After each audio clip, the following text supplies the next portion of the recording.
While he's getting that set up, I'm Cullen Minner. I'm with Koch Agronomic Services. I'm regional sales manager for Louisiana and eastern Texas, east of I-35 in Texas. Hugh Beckham's here. He's a sales manager for Mississippi, Arkansas, Tennessee, and Kentucky. He's got a little chunk of real estate he covers too.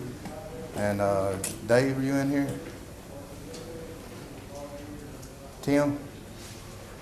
Tim's our agronomist from Illinois, so any of these folks can help you if you have any questions about anything I talk about. I'm glad to help. When you're applying urea broadcast, 4 things can happen, and one of them is good. The other 3 are bad. The good one, of course, is plant uptake and contribution to yield, and the 3 other things that can happen when you're broadcasting urea are ammoniavolatilization, nitrate leaching, and denitrification. We had an agronomist that worked at Koch. He had a good analogy, like an old school football player, would say there's 3 things that can happen when you pass the ball, and 2 of them are bad. And so applying urea is a lot like that. He busted my bubble. I thought it was Bum Phillips my whole life growing up, but he said it was Woody Hayes, so it was kind of like finding out Santa Claus wasn't real. I got over it though. So ammoniavolatilization is the loss mechanism we're most concerned about in regular delayed flood rice production. To have volatilization, you need water, urea, and the urease enzyme. We can control some of this. We can control to a certain extent how wet the ground is when we apply urea. We can add a nitrogen stabilizer, a urease inhibitor to block that urease enzyme from this hydrolysis and slow it down. You won't be required to write any of these equations down to get CCA credits, I promise you that. The most important one is the second one, I think. This equation consumes hydrogen ions and forces the pH to go spike very high very quickly. And that in turn triggers this equilibrium response, which pushes ammonium to the ammonia gas and gases off. So that window between application and establishment of permanent flood is volatilization, and we can control that with Anvol, Agritane, our urease inhibitors, and regular rice production. This is kind of just a visualization of what it looks like when on normal urea versus Agritane treated urea. Notice the time lapse on top and the days when you start to see some of that purple with that very high pH.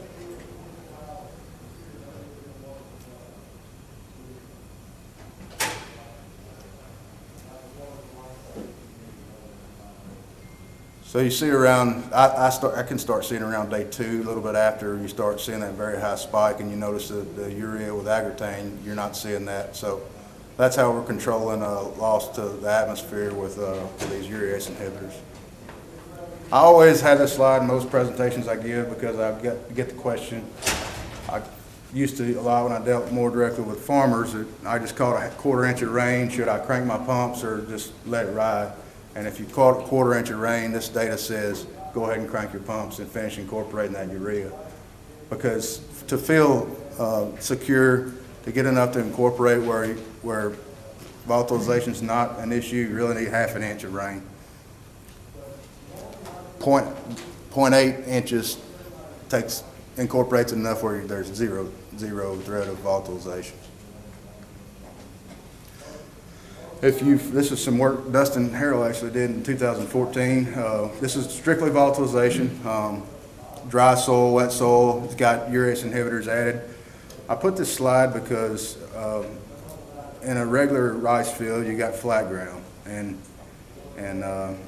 you're more apt to have in furrow irrigated rice a bigger moisture gradient. You've got top to bottom in the field from polypipe to drain, and also think about the furrows. You planting corn on top of each furrow, and in rice you've got 7.5 inch space and drill running down parallel with those rows, so you've got rice on top, rice down the hill a little bit in the trough, and on back up. So in a 4-foot space, you may be 4 different moisture zones in that field. So we're going to talk about denitrification and leaching. I just wanted to make the point that it's still important to have a product that protects against volatilization in row rice as well as regular irrigated rice. So moving on to, a lot of people call these the below ground losses. Once nitrification happens and you've converted ammonium to nitrate, you can lose nitrogen through the nitrate leaching through the soil profile out of the root zone, or after nitrification has occurred and you've got nitrate out there, microbes using that oxygen off that nitrate molecule when the soil goes anaerobic. And at that point, nitrogen can leave as elemental nitrogen, which is gas, or nitrous oxide, which is another gas. So the microbes only have to tear one oxygen off of that molecule for it to be out of your control and gone. So nitrification, so you've applied urea, you've incorporated it with irrigation or a rain event, and at that point it'll start to convert to nitrate on its own with some help from two bacteria here, and Nitrosomonas and Nitrobacter. This process at a 75-degree soil, usually 7 to 10 days is your window. So by day 10 in 75-degree soil, 100% of this is converted to nitrate.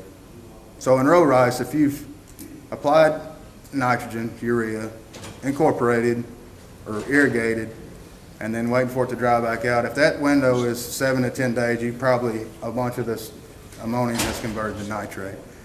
So we can affect this process. The first process is slower than this process, but the Nitrosomonas bacteria uses AMO enzyme to convert ammonium to nitrite.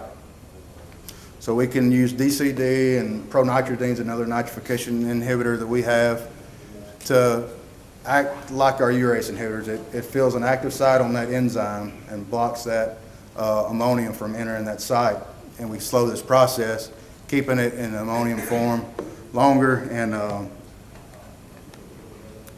not susceptible to loss and still able to be taken up by the plant. So denitrification can happen in short order if the right condition, if you have the right conditions. And at 60% pore space filled with water, you can start to have denitrification. It's a bacterial-driven process, so temperature is even more important in these than in volatilization, where we're dealing with strictly enzymes. So at a 75 to 80 degree soil temp, we can lose 60% of that nitrogen to denitrification if it's in the nitrate form within 3 days. So it can happen in short order. And in most rice producing soils in the south, you're at least there, if not higher than that on the temperature scale. Superdude fertilizer, we've been, my background's in rice, so when I came to Coke and they told me about Superdude, this kind of one of the first things that came to mind, how do we use this in rice? And figured Furrow Irrigated rice would probably be the best thing. But Superdude is 4600. It's urea, it's soluble, it doesn't float. We take NBPT, the active vinaigretane, and DCD, which is a nitrification inhibitor, and we infuse those into the urea liquor, and then we granulate the fertilizer. So our two stabilizers are through and through each granule, and it controls against all three forms of nitrogen loss, volatilization, leaching, and denitrification. The important thing to note on Superdude and what really sets it apart is the concentration of DCD. It's 8,500 parts per million. So this is a high rate. It's competitive inhibition. It needs to be at the right rate for it to work. So if you compare it to some of the pour-on products that you would put on urea, 28% products, you would have to put 5 gallons of those products on a ton of urea to equal the amount of DCD we have in Superdude. Because of our manufacturing process and the way we do it, we're able to get enough DCD, or that amount of DCD, into Superdude. So, you know, we got a product that addresses these wet-dry cycles and denitrification, as well as volatilization. This is from Southeast Missouri State University. as Dustin was alluding to, that a lot of farmers do it this way, where it's basically a paddy rice field on the bottom. You're holding water. You're blocking oxygen out, so you're not having nitrification, so you're not having denitrification loss. And as you go up, you got you know, a little bit wetter, and then up here you're dealing with basically an upland rice condition. That's the yield from his study. He compared to white urea, so keep that in mind. The interesting thing to me is look at zone 3 where he held the water. It's a 15 bushel yield spread there. And I never saw this field, and I haven't talked to the researcher, all honesty. But we can probably figure something. What happened was it may have been wet down at the bottom, and the time for that water to travel from top to bottom, that the volatilization protection part of Superdude is probably working hard on that zone 3, and probably a combination of both in zone 1 and 2. But we had a 10 bushel yield increase. This is a pretty good testament of why not to use white urea on row rice production if you can avoid it. This is a trial from 2017. We did 300 pounds of product, Superdude, and then we compared it over here to urea plus NBPT, 3-way split. We had an 11 bushel increase from here to just switching fertilizer source to Superdude. We also put in a treatment of 175 pounds followed by 75 and forego the last treatment. So the total product was 50 pounds less at 250, and it yielded the same as the urea plus NBPT. The polypipe on the fields up here and the bottoms up here, he did hold the water down here. So you can see across that where he held the water that the yields are pretty consistent, and Superdude pulls away in this area where you had that wet and dry cycle, and most likely losing to denitrification on the top end of the other products.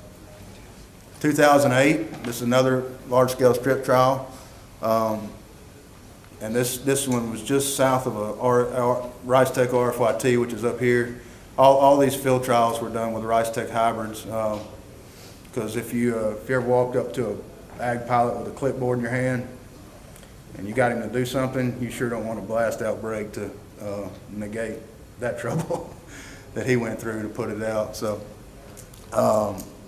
but this is an NDVI map from this is Morehouse Parish.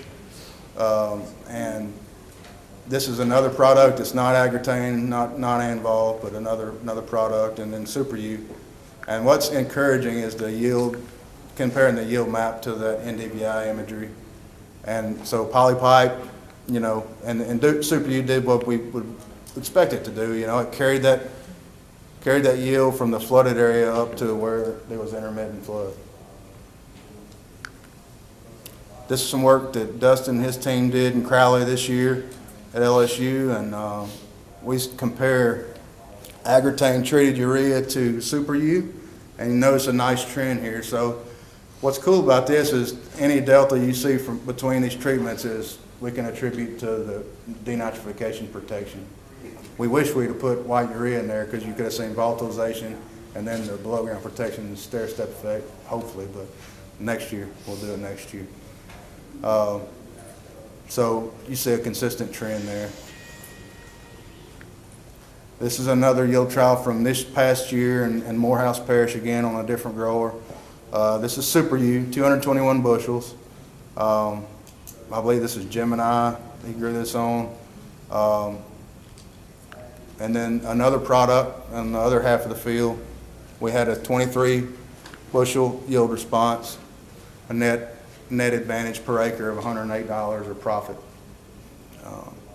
This was pretty cool. I drove by this field a lot on my travels to Mississippi, and so on the way and took a bunch of pictures. And if you've ever worked in rice and doing nitrogen rate studies, and you see one of the plots heading out earlier, it's more likely a lower rate of nitrogen. You can see this here in this picture.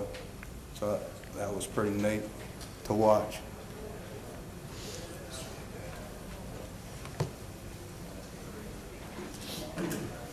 So that's our product portfolio. They're color coded. Green is our urease inhibitors. Dual inhibitors are coated in blue, and Nitrification inhibitors only is purple. So that's all I had for this presentation. If y'all have any questions, I'll be glad to try to answer as best I can. Cullen, what's the price difference on the Superdude versus regular urea? All right. I don't price the grower, so there's that, but I can give you a pretty good idea. So I use the Agritane price on the delta here, figuring this profit. So it was a difference of 19 to, hang on a second, I'll tell you. Is it going to be similar to just regular, like treated urea? It's going to be higher than Agritane treated urea. So let me give you an idea. Let's say $6-7 higher per acre on 200-pound application. So